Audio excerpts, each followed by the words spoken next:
அஸ்ஸலாமு அலைக்கும்.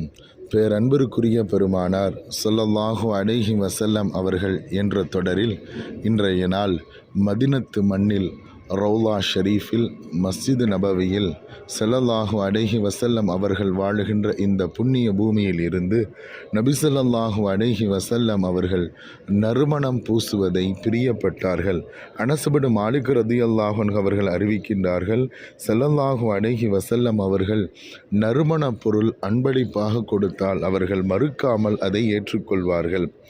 நபி ஸல்லல்லாஹு அலைஹி வஸல்லம் அவர்கள் நறுமணம் பூசுவதை பிரியப்பட்டார்கள். அவர்கள் நறுமணம் பூசாவிட்டாலும் அவர்களுடைய மேனியில் இருந்து இயற்கையாகவே நறுமணம் கமழும். எனினும் அழகுக்கு அழகு சேர்க்கும் முகமாக நபி ஸல்லல்லாஹு அலைஹி வஸல்லம் அவர்கள் நறுமணம் பூசிக்கொள்வார்கள். வெள்ளிக்கிழமை இரு பெருநாட்களினுடைய நாட்களில் கூட்டு தொழுகை, சபைகளில் கலந்து கொள்ளும் பொழுது, குர்ஆன் ஓதும் பொழுது, கல்வி கற்கும் பொழுது, இறை தியானம் செய்யும் பொழுது, இப்படி நன்மையான காரியங்களில் ஈடுபடும் பொழுது ஸல்லல்லாஹு அலைஹி வஸல்லம் அவர்கள் நறுமணம் பூசிக்கொள்வார்கள். அழகுக்கு அழகு சேர்க்கின்ற இந்த புண்ணிய பூமியின் எல்லா பகுதிகளும் நறுமணம் கமழும்.